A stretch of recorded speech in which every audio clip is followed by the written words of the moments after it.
Kalispera σας. Good evening, everyone. Let me start by respectfully acknowledging the traditional owners of the land on which we gather, the Wurundjeri people of the Eastern Kulin Nation, and we pay our respects to their elders, past, present, and emerging. Welcome to tonight's hybrid seminar, which will be delivered by Geoffrey Conaghan, and is entitled Entwined, Trade, Politics, and Geography, the Textiles of Kastellorizo's Unique Women's Costume. Well, it's obvious Geoffrey is a Kazi. His surname gives him away. But seriously now, I'd like to thank Geoffrey for being a strong supporter, an ardent follower, and a regular sponsor of our seminar series over the years. So thank you, Geoff. Allow me to go through some housekeeping items before we venture into tonight's seminar. We would like to thank the sponsors of tonight's seminar, the Kastellorizian Club of Victoria, or the Kazi Club, and also Dr. Andoni Piperoglu, also of Kazi descent. And I invite you all to become sponsors of a seminar of your choice. It's only a tax-deductible $100 donation. Furthermore, let me remind you that as we approach winter, most of the seminars until early July will be online with international speakers. So if you're not on the mailing list, just give us your email and we'll make sure you get those weekly updates. The exception being the 19th of May seminar, which will be a hybrid event here at the mezzanine level by Dean Kilimnio as part of the Pontian Memorial Day commemoration. Our seminar next Thursday, the 12th of May, is by Athens-based Dr. Dimitris Kamouzis on Constantinople and the Megali Idea, from unification with Mother Greece to the creation of an Ionian state. So that's online from wherever you are. And just a reminder for those that will have any questions during our Q&A interval, those who are not here on the floor but following us online, simply submit them to the chat or comment section on Facebook or YouTube, and we'll endeavour to pick them up. One of the strategies in this year's seminar series is to bring in subject matter experts to introduce both the speaker and the topic. After all, I can't always be expected to bluff my way. So I'm inviting to the podium Kathleen Gauci, who not only is a best-selling author, and we have her books available for sale at the back, of titles like The Embroiderer, which has also been translated into Greek, but has also had a career in textile design, including working in Greece in the early 70s, and also running her own design studio in Melbourne for 15 years. Enough for me. I welcome Catherine to the podium. Round of applause for Catherine, please.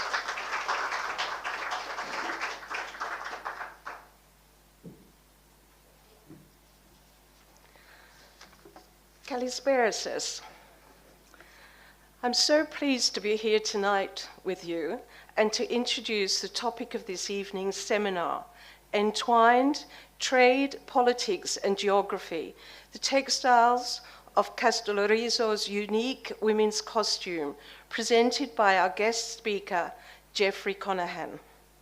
I must confess that when I was asked to present Geoffrey, I felt both honoured and at the same time rather daunted. Honoured because of my long-time fascination for Greek and Ottoman textiles, and daunted because I realised I knew so little about Kastellorizo, its history, or its textiles. But then, that's why we're here tonight, to learn more.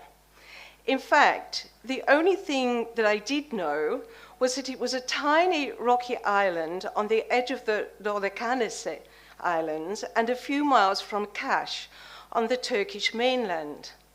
At one time, I'd visited Kaş, but never took the boat ride to Kastellorizo, and I'd also seen the Italian film Mediterraneo set on the island. Looking at some of Geoffrey's great-grandmother's textiles here tonight, I quickly realized that Kastellorizo was at the center of one of the great trading routes, as important in its own way as many other islands in the Mediterranean, a vast trading route that included the Silk Road and the Spice Route at a time when, until the advent of air travel, seafarers ruled the world. Indeed, the Mediterranean, including the Aegean and Ionian islands, would have been an exciting place to live albeit dangerous at times. Whereas globalization today has left many communities vulnerable, the global world a few centuries ago was a world which supported small communities who thrived culturally, intellectually, and economically. Most of their inhabitants spoke several languages, which at a time when there was no radio, telephone, or internet, enabled them to widen their horizons. And then we come to the heart of tonight's seminar, the textiles which belong to Amirisa, Askitis, Geoffrey's great-grandmother. When I first saw them, I was astounded, not only at the costumes themselves, which are unlike any I've seen before, but because this wardrobe remained intact. Even in Ottoman culture, only at the palace were costumes saved for posterity in such quantity. The garments worn by the sultans and members of their families were stored in the treasury after their death, with labels recording the names of their owners. As a rule, most ordinary people did not always have the means to preserve garments, and for the most part, many were reused. So to find a collection like this is a rarity. It points to a few things.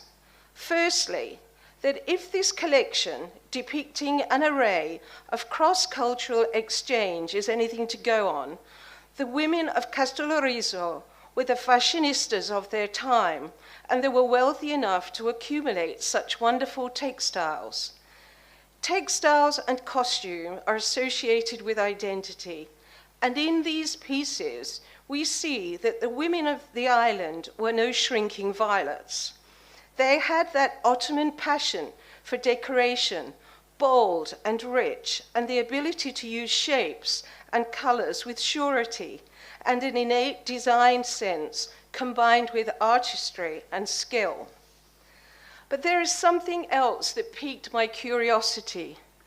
Amirisa lived during an immense period of transformation and political upheavals, the collapse of the Ottoman Empire, the Great War, and the Asia Minor catastrophe. I note that she migrated to Australia in 1925, 2 years after the population exchange. What made her make this big move? To answer that question and much more, please welcome tonight's speaker, Geoffrey Conaghan.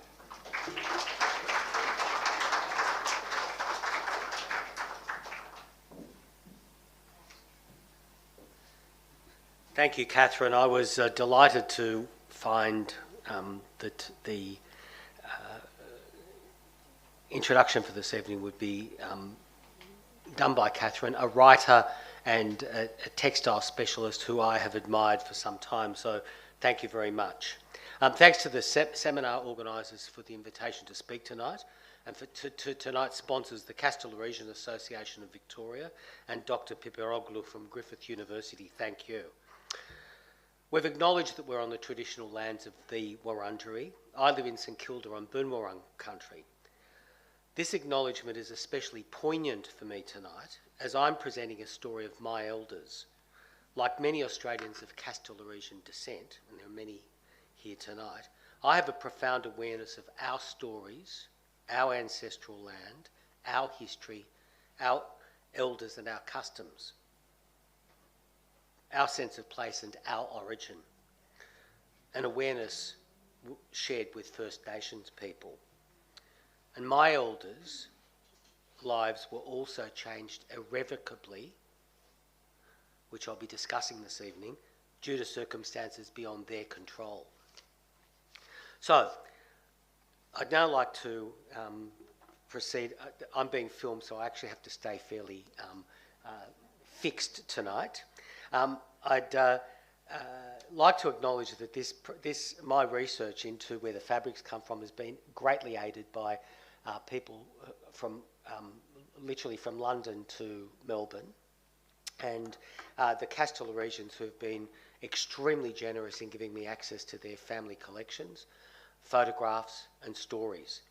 to a gentleman, I don't know if he's here this evening, Ioannis Konstantinou, he might be watching online, who set me in the right direction on a mistake that I'd made and placed Cyprus firmly in the source of textiles for Kastellorizo, as it is for jewellery. A gentleman in London, well, I gave a presentation to the Hellenic Centre in London, and when I said that I thought many of the textiles were French, he put his hand up and he said, "We need to speak." When I came to London from Egypt, he was a Greek who was exiled in the 1950s. He said, "I worked for the house of Tassinari-Chatel, and these fabrics are from Tassinari-Chatel."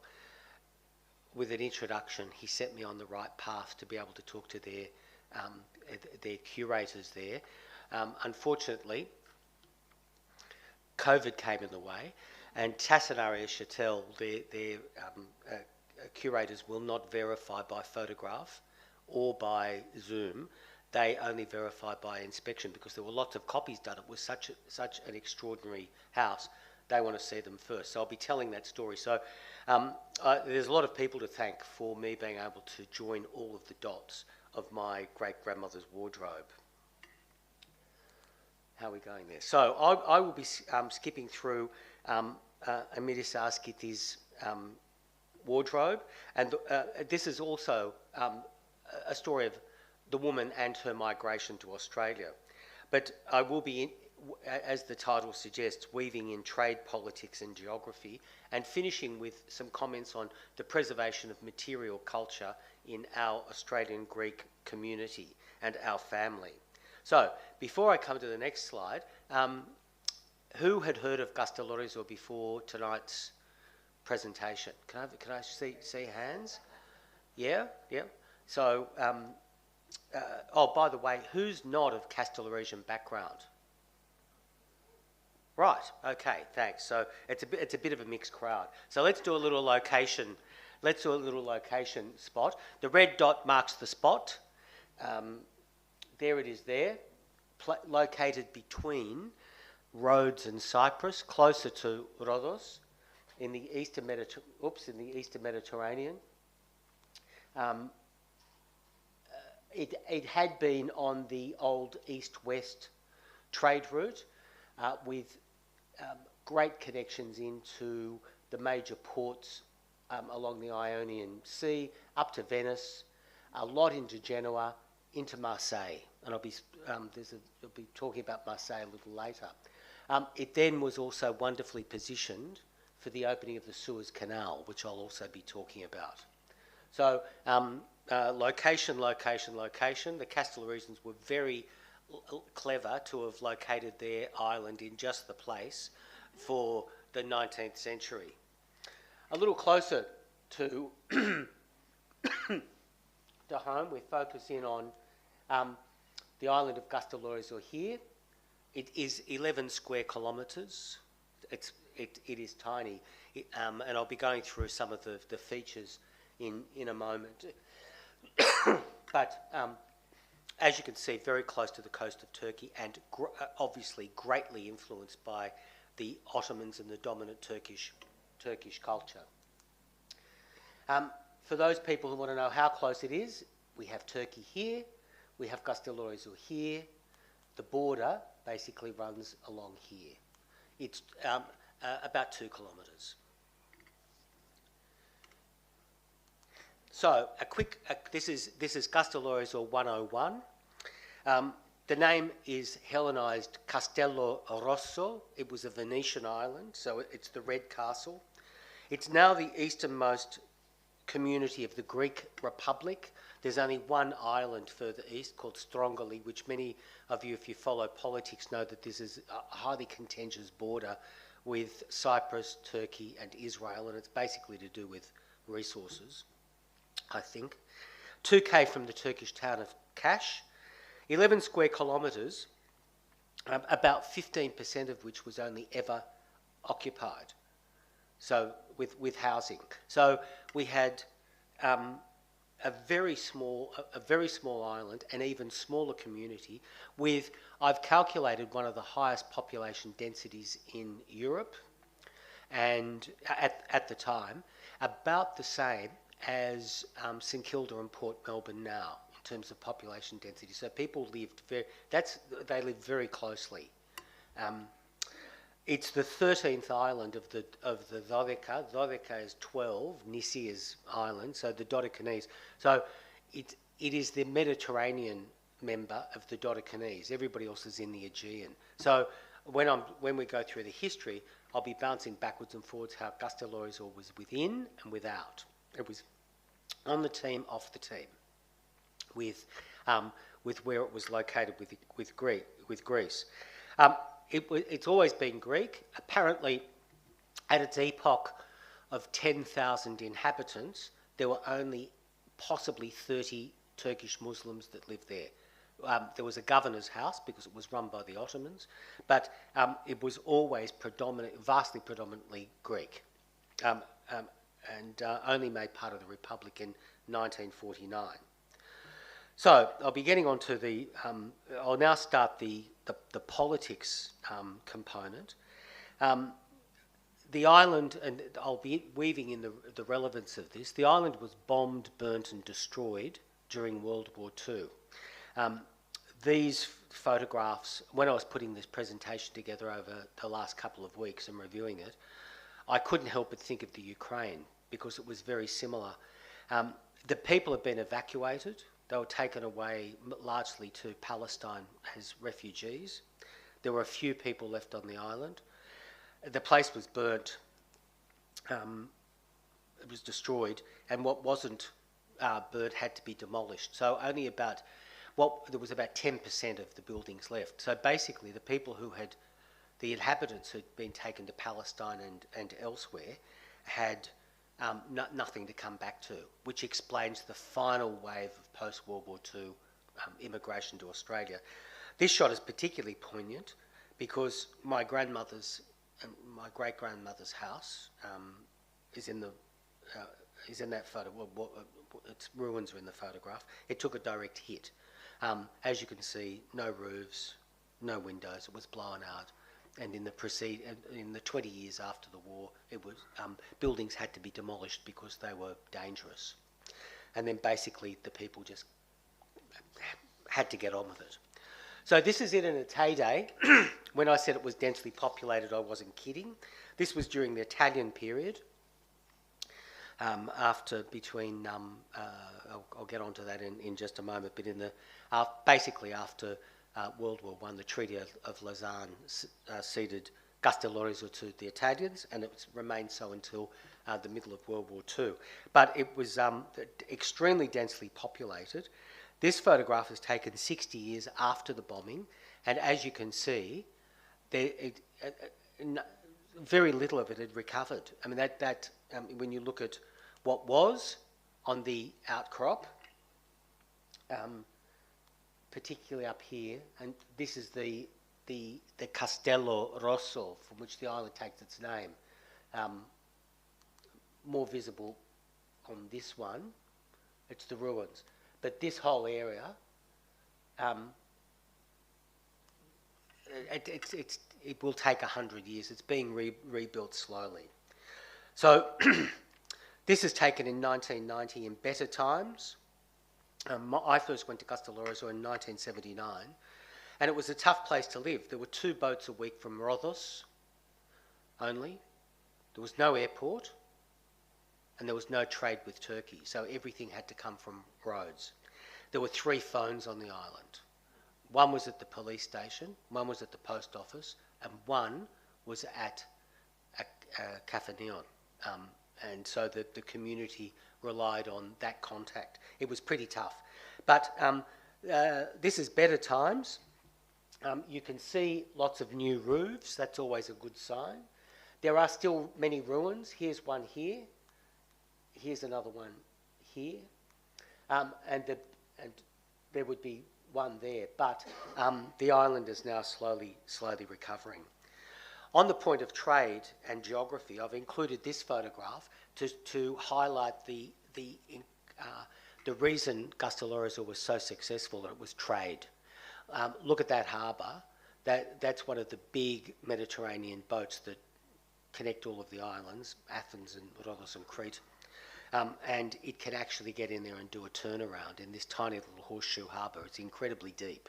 So the protected, north-facing, deep, physically deep and wide harbour was its major financial benefit over hundreds of years of trade.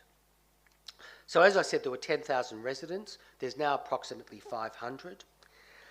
In Australia, we're known as Kastellorizians with a K or a C because it's been anglicised. There's no C in Greek, but obviously in English and Italian there is. There are associations in Western Australia, New South Wales, Victoria, and those associations of organised community are approaching their centenary year. So we've been around for a long time. Communities in Darwin, Adelaide and Brisbane, and communities in France, Brazil and North America because of the diaspora, literally the diaspora. So that's a little bit about, that's to put the island in context. Before we now move on to the clothes of my great-grandmother, Amirisa. There are 80 pieces and it's been held in one collection. I've got only a few of them here tonight. Obviously I couldn't bring 80 pieces in. These clothes are not unique. There are many families with examples of clothing like this in Australia, and in Greece there would be in France and North America. What the Kastellorizian associations believe that this is unique because it's been held together as one single collection. Usually it gets divided by amongst the daughters. Things are divided up. But Amirisa had one daughter, my yaya on the left, Maria. This is taken in about 1918. So it was kept together and it went to her daughter. My mother ended up with it simply because she was Amirisa. She was named after their grandmother and it was deemed appropriate that she should be offered the clothes. And she took them. The mum was one of 6 girls. The jewellery was divided amongst the daughters. So it had gone from one great-grandmother to a grandmother who was an only daughter. So she got the booty. And then it was divided amongst the girls. But the clothes have remained as a single wardrobe. So this photograph, obviously the woman on the right is Amirisa, and she's wearing some of the clothes that are in the collection. This is, we believe this is summer wear, and it's largely casual at-home wear. She's not dolled up to the nines. In fact, there is just a camisole on, and the waistband and a scarf. You can imagine the Mediterranean getting, if it's 35, 40 degrees, you got dressed up for very special occasions, but not just to have your photograph taken out the front of the house. So, as I said, they're not unique pieces. They were bought with, brought with her to Australia when she migrated in 1925. Five of her 6 children were in Australia when she died. The 6th one came after the war. Her wardrobe remained in storage until the early 1980s, and it was then passed to my mother, and I've had it conserved, cleaned, and this research is ongoing. So before I show you the next 2 photographs, I want you to imagine these 2 photographs in this Technicolor, because you don't get a sense of it. You get a sense of how it was put together, but you don't get a sense of just the extraordinary use of colour in it. And of course, this comes complete with jewellery. Basically, I would describe it as there was no such thing as stopping. Yeah? There was no such thing as stopping in fabric, in luxuriousness, or in how much jewellery you could possibly wear. So if that's dressed to impress, I've called this one dressed to kill. Again, if you can imagine, I just want you to imagine the visit of the King of Italy to Kastellorizo in the early days of it being an Italian colony, with the thousands of people out, and the women, there would have been 2,000 or 3,000 women greeting the king during his visit, all dressed in their finery and basically all looking like this. I said to a friend on the weekend, you would not want to get between these women and a jewellery shop. Yeah, thus dressed to kill. So before we go on to specifically more about geography and trade, a little bit about the clothes.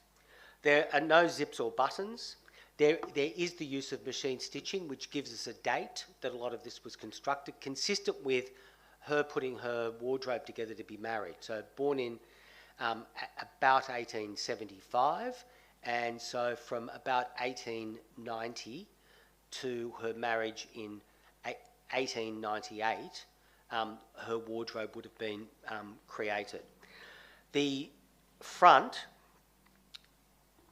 was secured with pieces of jewellery called boucles. They were the only clasps. Everything else was worn wrapped or open.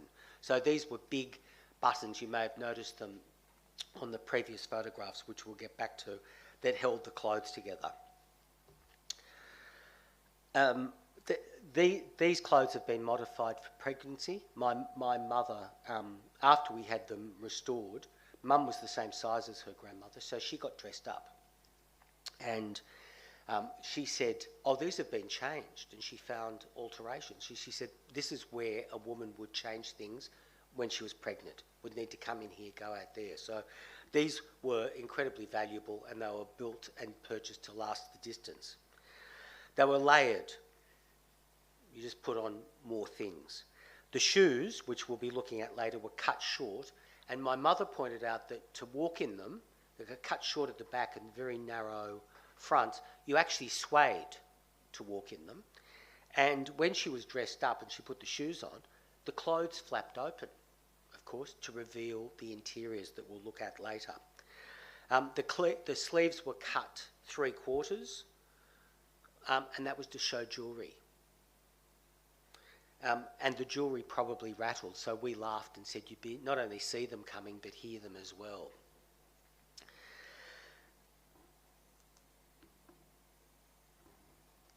I'll just go through all of these together, and I've stamped this work in progress because this is continued research. In terms of geography and trade, I have identified the following fabrics. There's ikats from India, used in the linings and the trims. The headdress is from Cyprus. The waistband, the zosma here, is somewhere between India and Pakistan. Of course, this was made before partition, so nobody can quite place which side it's on. And the shawl, which we have, I didn't bring the big shawl tonight because it's too fragile to unpack and travel with, but they were made in China, India. They were also made in Spain. This was part of the chinoiserie rage across Europe, and these shawls with peacocks and fruit and peony on the back have been found all over Europe. So, and they had been copied. So that's, again, work in progress. The coat dress is Ottoman style, and there's two pieces here that we believe are French, and I'll be going through those later. And the velvet is possibly from Genoa. We'll be going through that. It's hanging over on the wall, the purple gold covered coat.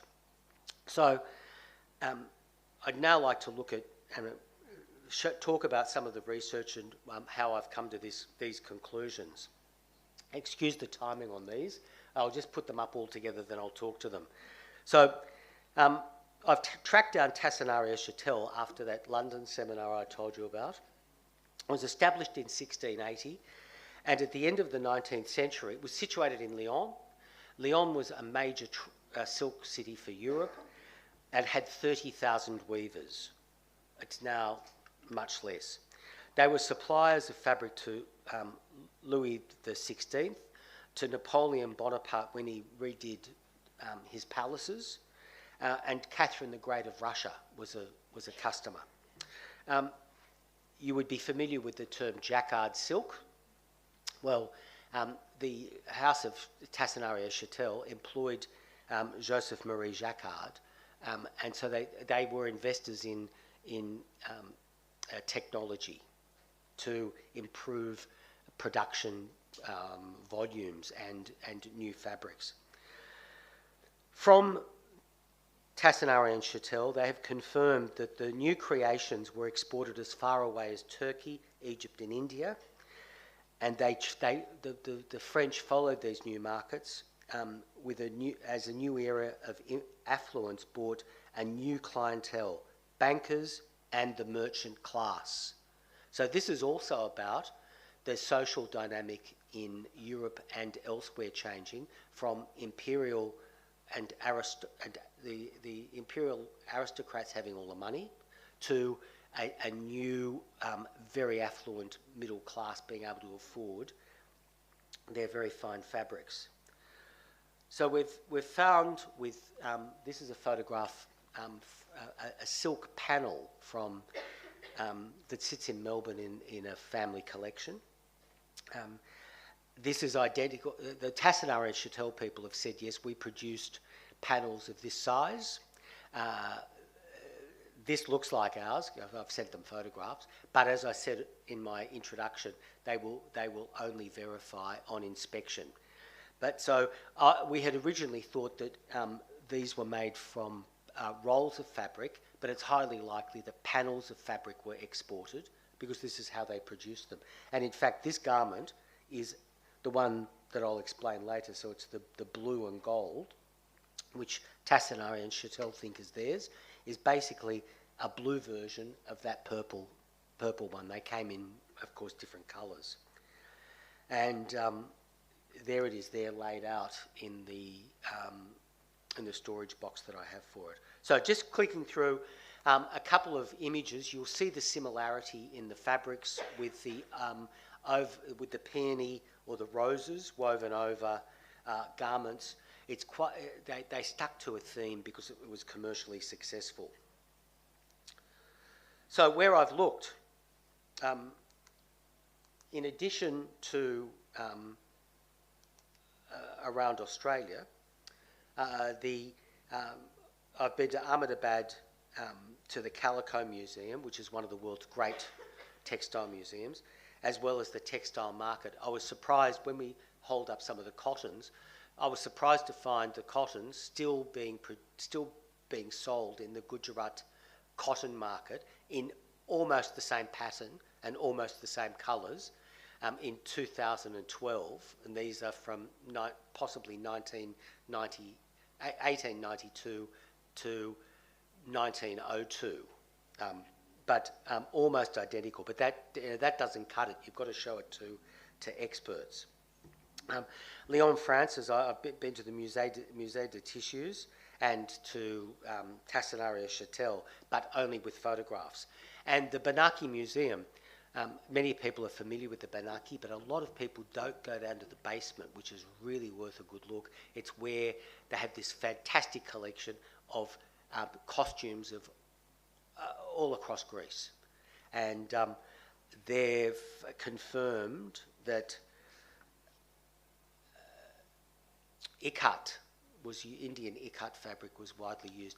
Ikat is a weaving technique. I should have explained that earlier, and it's highly sought after because it requires extremely talented weavers. It's largely made out of cotton, but they do it in silk, and it's extremely strong, which makes it ideal for linings of things. So ikat is a technique that spreads from the Caucasus down to the island of Sumba in Indonesia. So that whole, if you would imagine a huge arc through India, down the Malaysian peninsula into Indonesia, ikat is practiced and highly sought after. It's slow and it's difficult and it produces fantastic fabric. So this is just a snapshot. I'm sorry if I'm hurrying through this. I want to make sure there's time for questions afterwards. So a question from an Australian Greek with Anatolian origins. He asked me, and it set me on some investigation, why do Australian Kastellorizians have so many clothes, artefacts and jewellery? We have nothing. Our families were also Ottoman Greeks.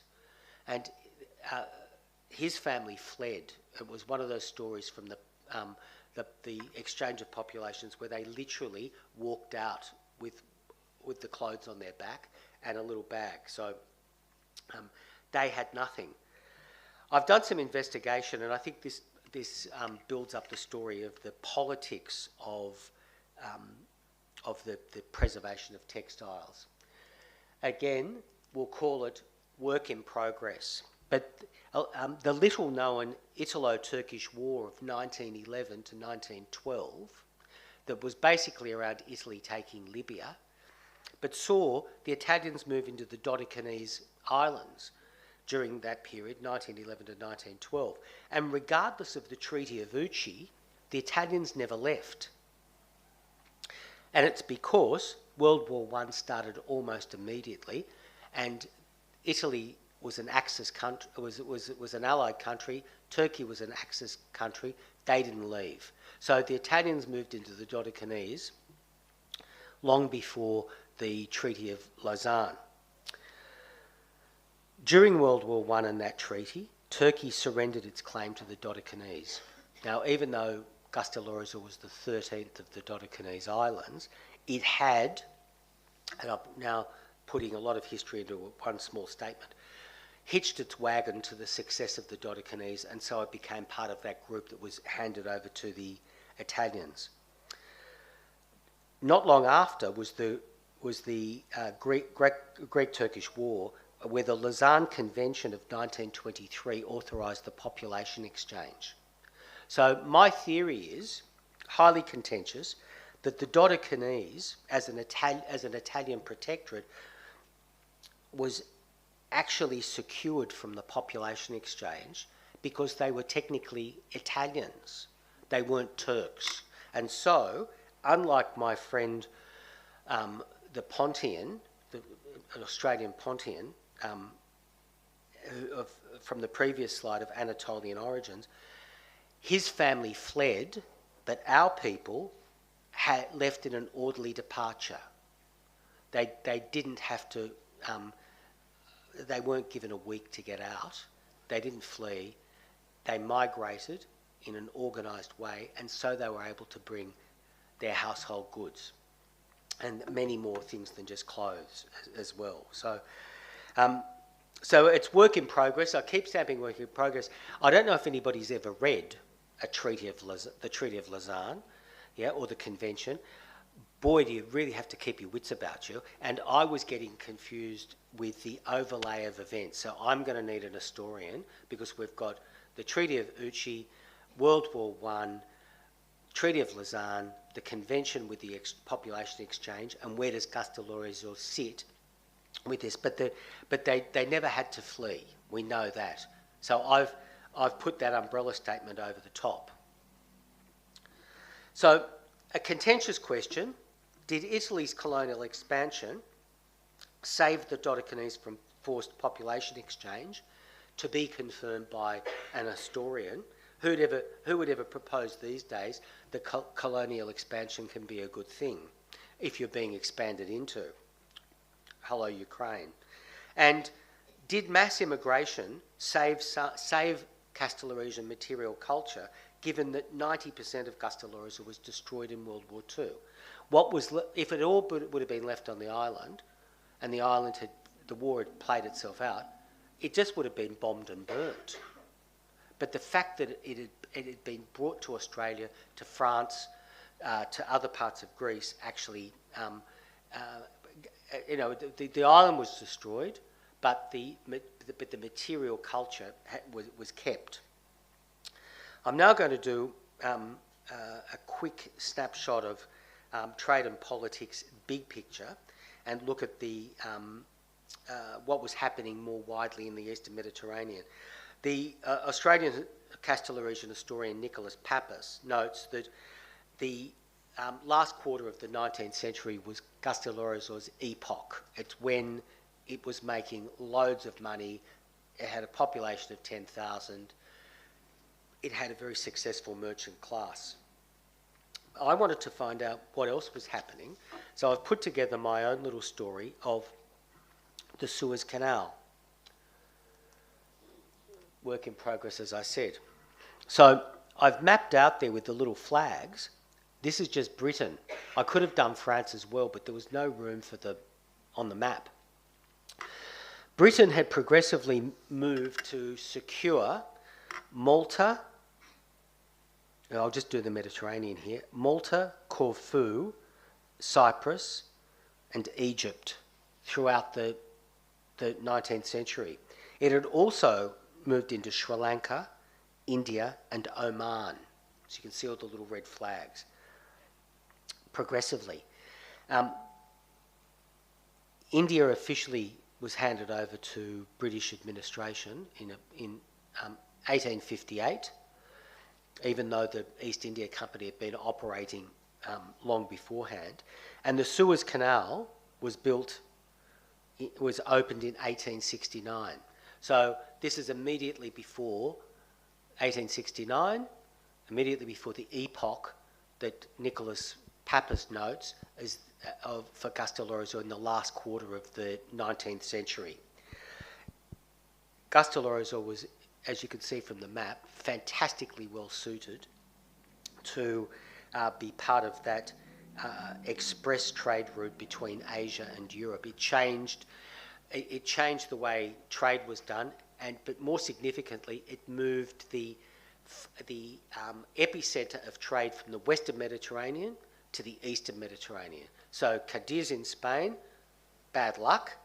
Alexandria in the Levant, good luck, because that's where the boats came through. And apparently Alexandria had a huge number of Dodecanese merchants, workers, exporters, importers, progressively living in it.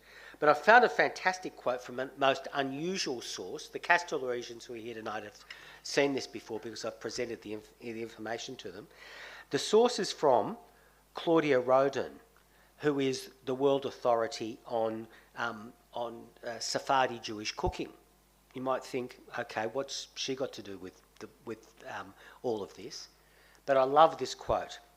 My two grandfathers had come from Aleppo at the end of the 19th century. My great-grandfather was the chief rabbi of that city. So, an establishment family. Why did they just pick up, leave Aleppo in Syria, one of the great trading cities on the Silk Route, and basically leave town? Well, both of my grandfathers left when Aleppo ceased to be the centre of the camel caravan trade because of the opening of the Suez Canal, turned Egypt into an El Dorado. So it wasn't just the Greeks who were responding to these fantastic opportunities, it was more widely felt around the Levant. So one of the things that I have to try and establish is, did it increase the use of Asian textiles in Kastellorizo? It's really tricky because none of these things are dated, and I haven't been able to go, nobody's travelled, so none of this material's been to the Benaki Museum. But as I said earlier, the Benaki has confirmed that there's many Greek regional costumes with ikat from the Caucasus and India. So again, I call this work in progress. Some more work in progress is what do our clothes actually look like? Visually, they share much in common with the Jews of Rhodes and Ottoman Muslims more than the other Dodecanese islands that are just up the road. Now, they were Aegean, they are Aegean. Kastellorizo is Mediterranean. So different trade routes, different links. But there was lots of intermarriage, a lot with Cyprus, but also Rhodes and other Dodecanese islands. So what we do know is that trade east and west introduced a wide range of fabrics. And I think It's now time to have a look at some clothes. I'm delighted that one of my cousin's sons has come down from Sydney. He's the next generation in our family is interested in this. Another person with an enduring interest in their Greekness. And for those people who aren't Kastellorizians here tonight, Nicholas, I worked out that you're the 5th generation through your mother's line to have lived in Australia. So we've been here a long time. And according to your mother and your grandmothers, you are ethnically totally Greek, aren't you? They haven't told you anything else. Apparently, yeah. Well, that's what their fathers and grandfathers have been paying for. But yeah. So ethnically Greek, 5 generations have lived in Australia. So this is about a very enduring, stable community here. So Nicholas and his partner Rachel have agreed to help me do show and tell. So if you could come to the front, they're going to hold them up for the camera first of all, and then turn them around and show them to you. So we'll move from the bloomers on the end. These are, I know, they're brocades in Greek. They're underpants, and this is. Oh, I must tell you, my great grandmother, like my mother, was basically a small size 10 all of their lives. They were little women. This is an island with little people, generally, small women. And Nicholas, if you could bring them to the camera, and we'll show the construction first of all. If you could open them up. So cotton tops and silk bottoms. This, of course, drawstring waist. So this created a balloon shape, very feminine, and we'll talk about this in just a moment. If you could now show the audience, the bottoms were taken off so the cotton underpants could be washed.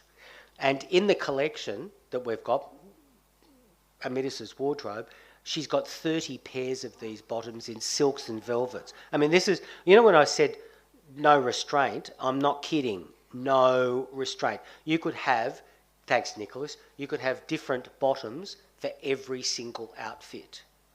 There's loads of them. The next is a jacket. If you could pick that up and show the camera. This is in silk satin, and Nicholas will show the people outside first. Nick, if you hold it by the hook, they'll get a better idea. No zips, no hooks. No, it's a woman's. This is silk satin. They're very petite, and remember they were left opened. So, if you could now turn around and show the audience, cotton lining. But look at those fantastic colours. So you know what I said before, imagine let's see if we can get one up. Imagine these colours en masse. So we'll move to the next one, which is an identical version.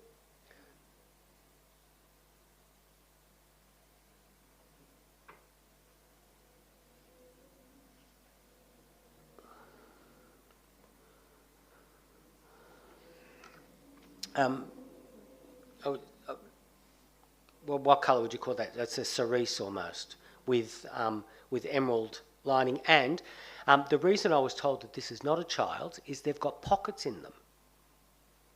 So that is an indication that it was for an adult, but very small and left to be worn open. So the next one, thanks.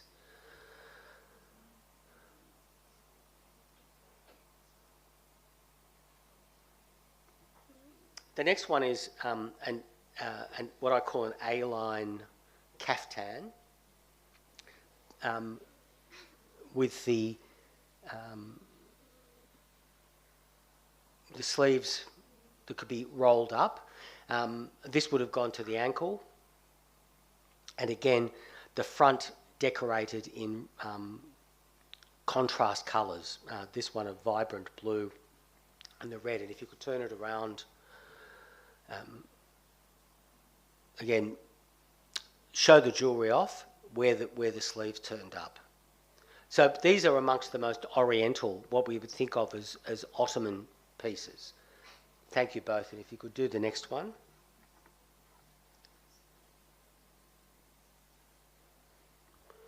So you know, there's loads of these at home. I couldn't bring them all in. So there's repetition. There's about 6 caftans. And they're in different colours. This one is a real stunner because of the chartreuse turn-ups on the sleeves. That fantastic satin silk in green, red and yellow interior, and I believe the exterior is it's Turkish fabric, still available in the silk stores of Istanbul. I've seen almost identical fabric. So we're now moving into 2 pieces of what I think are the French fabrics. This one I believe is Tassenaria Châtel, and it's a sleeveless coat jacket. And again, things would have been worn over the top, so it was what people could see was important. This is a real beauty because of its lining, and we believe French brocade, and it's lost some of its shimmer, but it's got some of its shimmer too, and you could just imagine it just glittering when people walked along.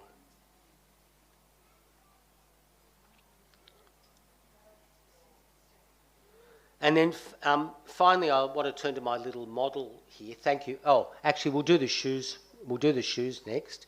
The shoes were characteristic but not unique. They are if you could hold the shoes up first to the camera, and then cut short at the back. Quite difficult to wear, according to my mother. You really had to know how to get into the swing of things. And they made you sway. Now, typically Kastellorizian, but I've seen them in other collections from other parts of Greece and, of course, from Turkey. And Nicholas, if you could just show the audience, and then we'll go to the... as you can see, little shoes. She was a little woman. And in this extraordinary wardrobe, there was also work in progress she brought out with her. 2 examples of this are embroidery of the uppers. The way the shoes were made was that they were embroidered at home, and then they were sent to the shoemaker. So these are one on silk, one on velvet, and when if you could turn around now, show the audience, you can see you get the structure of the top. Now we've got there's about half a dozen examples of these. Lots of families have got this. These are I've seen these in homes around Australia, and they're often framed and on the wall, so they're not unique. But I often wonder when I look at these, what was Yaya and my great-grandmother actually, what were they thinking? That they would continue to make these things in Australia? Maybe they would. You know, it's a great question to ask. They knew what they were coming to. There were 4 sons already here that had come in advance. So they knew, they had relatives here. Thank you for that. Now, just in case nobody thinks that's what the women look like, I've put this together for convenience of demonstration this evening. So I don't want to get trolled by Kastellorizians worldwide about that's not how it's put together, that we don't wear it like that. I know that. This was the headband that kept the scarf in place, almost in mint condition, from Cyprus, silk. Cyprus, a shawl that was just added for decoration. It's in silk. But what I really like about this piece is when we take this waist, what we've got here is a fantastic story of where the clothes came from. Cyprus, almost guaranteed Tassenaria Châtel from France, and the fabulous waistbands. And if you would come over and just take this off, because we'll unwrap her, and she had 6 of these, because you can't have too many waistbands. If you could put that on the table, that's long panels of silk. But when I opened this up, I just ran through the countries. We've got Indian silk ikat, and I think this outfit really tells the story of Kastellorizo, that Cyprus, France, Turkey,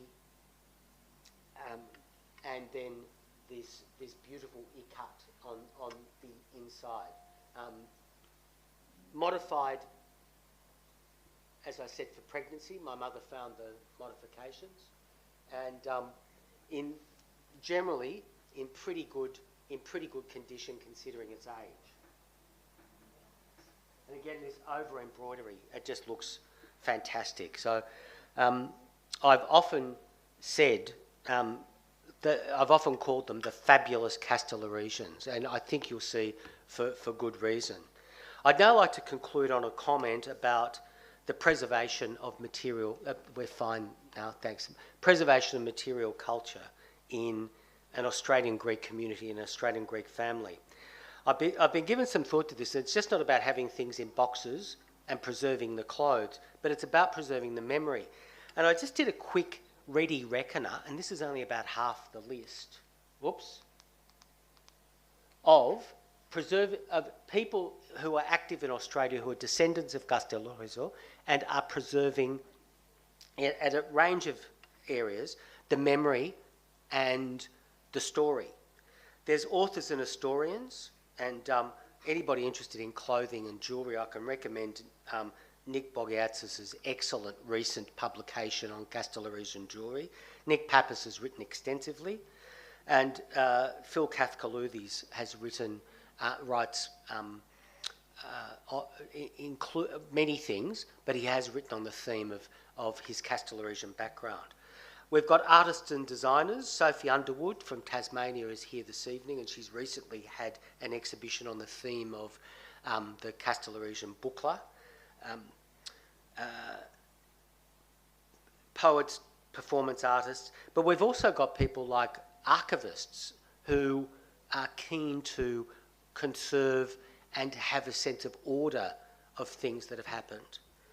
And they make my research very easy, and Florence Livery is here this evening. We have a Kastellorizian genealogist, like me. Alan Cresswell has a Kastellorizian Australian mother and an Anglo-Celtic father. He has mapped 30,000 descendants of Kastellorizo here, France, Brazil, on a huge genealogical chart. So, you know that old joke, does a Greek have a cousin? Just ask Alan. And finally, that all-important subject of food, the Kastellorizian Association of Western Australia has faithfully captured Kastellorizian recipes, you know, the food that's distinctive of the island, and there is quite a bit of it. So it's just not about history and material culture, it's also about the way we cooked, which was not generic. There are very specific dishes. So I said that I would do a little something on preservation of culture, and so I wanted to end on that, and we can now revert to the fabulous Kastellorizians and hand back over to Nick. Jeff, what can I say? What a fascinating sort of presentation. So thanks once again. I might kickstart the questioning. Some of those women were wearing enough gold to sink a pirate ship. So my question is, where did that gold and jewellery come from? Were there any sort of Armenian jewellers on the island? Because in the Ottoman Empire, it's the Armenians who are renowned for the jewellery. According to Nick Bogiatzis, who I referred to earlier, Nick has identified that a lot of the jewellery was made in Cyprus. So it came from Cyprus. Now, there were Armenian jewellers in Cyprus. It also came from Egypt, and it used gold coins. There were some stones used, but it was mainly about gold. The coins from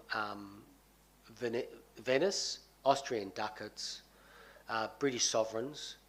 It came from all over the place for sourcing, but the actual manufacturing was a lot of it was in Cyprus. Okay. But on the island itself, were there any jewellers? I don't know. Okay. Any questions from the audience? I'll just pass the mic round.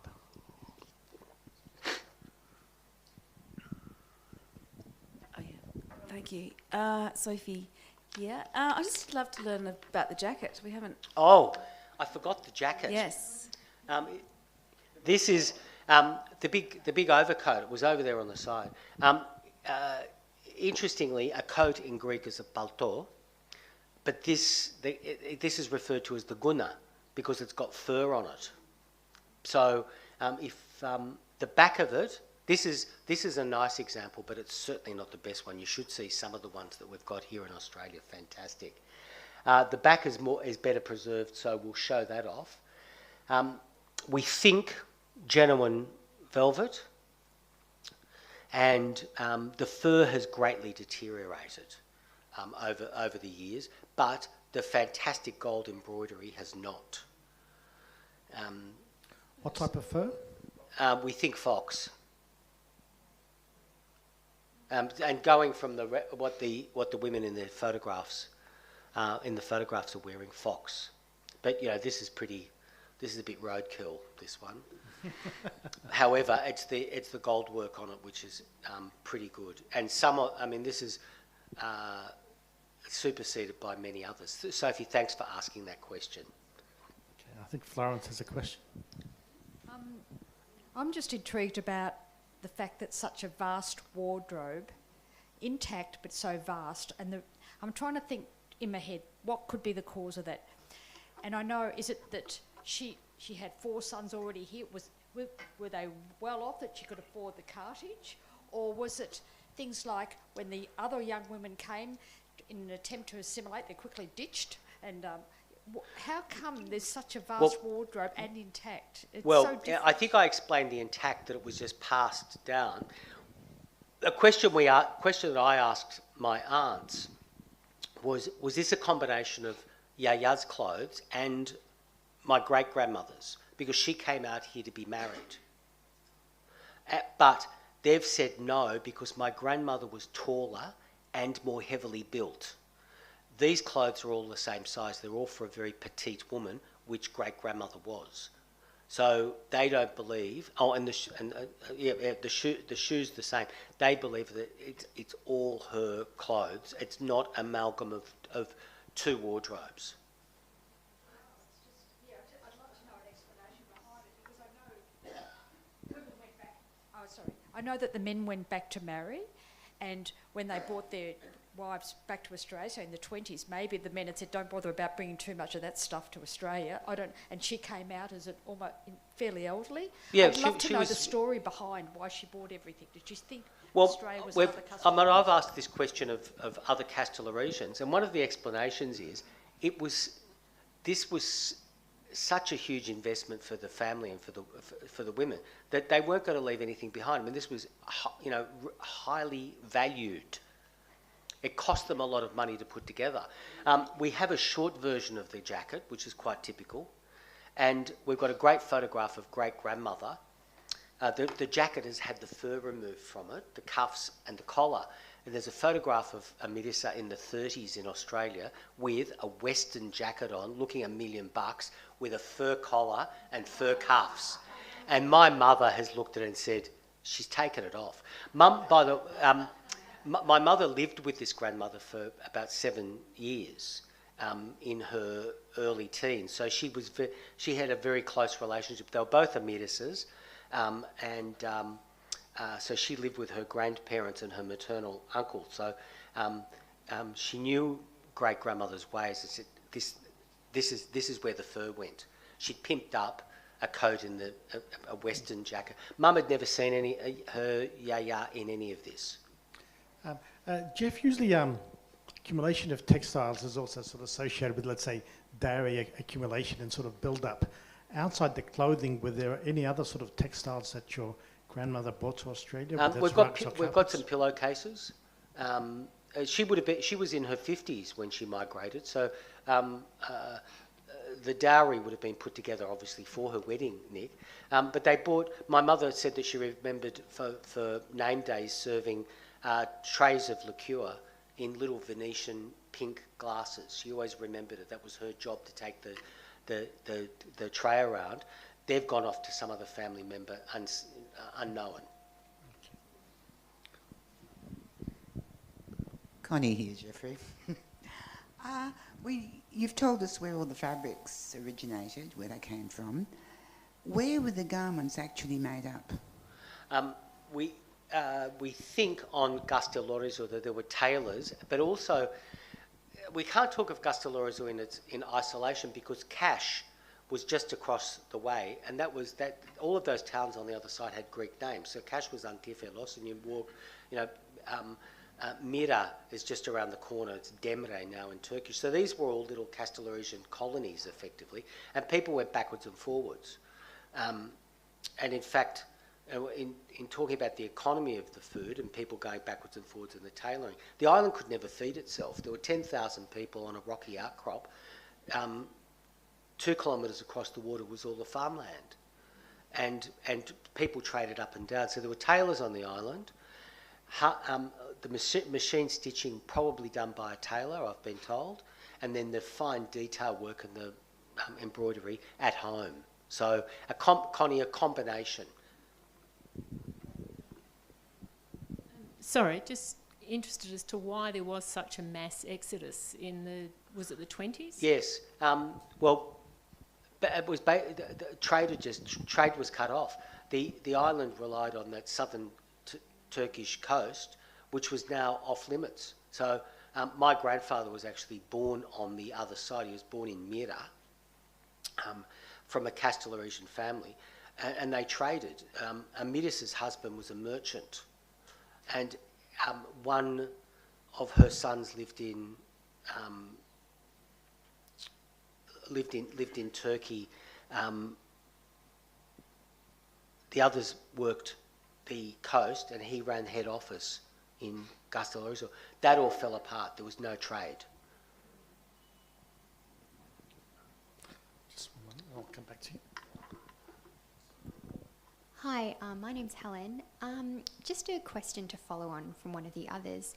Would it have been common for the women of the island to sew parts of their garments, or was it mainly from the tailors and other skilled workers? It was a combination. So there's a lot of this work is machine stitched, which gives me a date of after about 1880.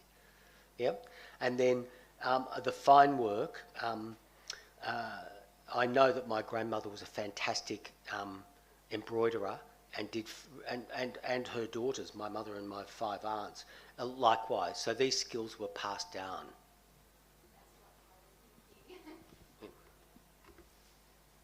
I'm just curious to know what languages were spoken, like during the Italian occupation. Did people speak Italian? Oh yes, there were Italian schools. The Kastellorizians. When we put all of our communities' documentation together, there's Turkish papers, French papers, Italian papers. The islanders from the Italian period spoke Italian. My grandmother went to. There was an lycée set up on the island by the French under the French rule. They spoke Turkish, of course, for business, as they do now. Many of the Kastellorizians speak Turkish because they're trading all the time, and of course Greek.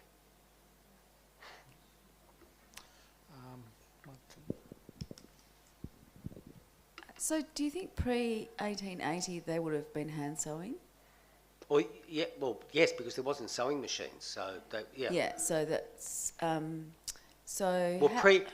just nominated 1880, pre-introduction of the hand or treadle sewing machine. Yeah. So prior to that, they would have been handmade. Any idea how long this costume's been in existence for? We think it would have been in preparation for her wedding in 1898. She would have been putting her wardrobe together for perhaps 8 years before that. Right. And she married relatively late. She was about 24. Yeah. But I guess I'm talking more generally about the traditional clothing. How long do you think women have been wearing this traditional costume? Any idea? Well, there are records from the 18th century of the bucklers being worn, and drawings that I've found from the early 19th century, but I don't know before then.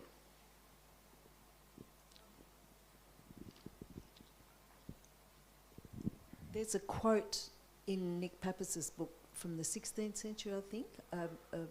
A ship landed there and the women were quoted as being heavily jewelled. Yes. So and they wouldn't sell anything. Is that the one? Yeah, yes, that's yes. Somebody. Was that 16th or 1700s? That was. I think it was late 17th, early 18th century. Yeah. Well, the jewellery went back that far, so possibly the clothes as well. And I read somewhere that the moulds for the shoes came from the Turkish mainland. Oh, yes. Well, yeah, they're very Ottoman.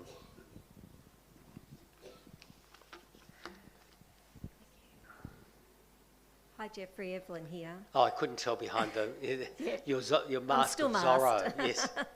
Hi. I was wondering, with all your research that you've done with the costume and the fabrics, have you ever come across any examples of bridal or mourning attire, or the fabrics that they've used to either construct or add to those sorts Only photographs. I mean, one of the distinctive things about the Kastellorizian costume is that it was worn for weddings. It was the official thing.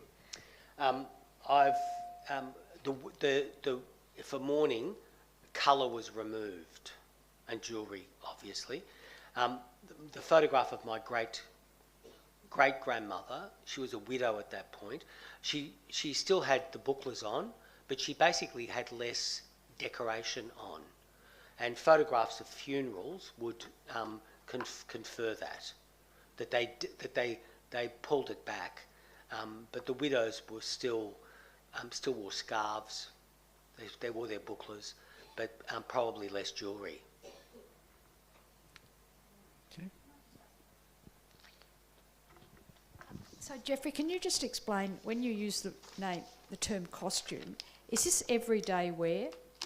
Yes, you saw the photograph of my great-grandmother out the front of the house, and that was pared back, I think, for weather and for housewear.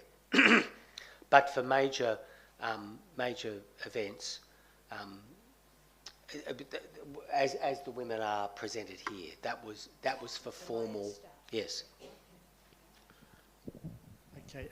Before we bring proceedings to a close, I might just ask one final question. Yes.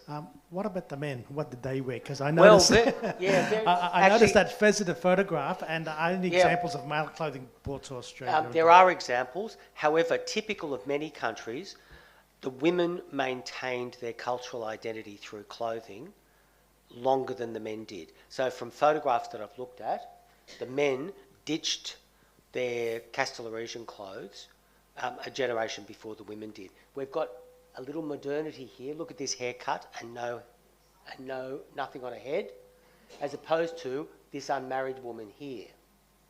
You can tell by the different headdress. And there's another, the modernity there. By the time this photograph was taken, the white wedding dress had made its way to Kastellorizo, signs of modernity. And a photograph of my grandmother in when she was a young girl in Western clothes. But the men moved to. There are examples. The fez was typical of all of the Ottoman world, but worn by Christians, Jews, Muslims, in different colours to designate their status, their ethnic status. But they ditched it beforehand, and it was certainly not as ornate. Nowhere near what the women were wearing. Thanks for that. Well, big round of applause for our speaker tonight. Thank you.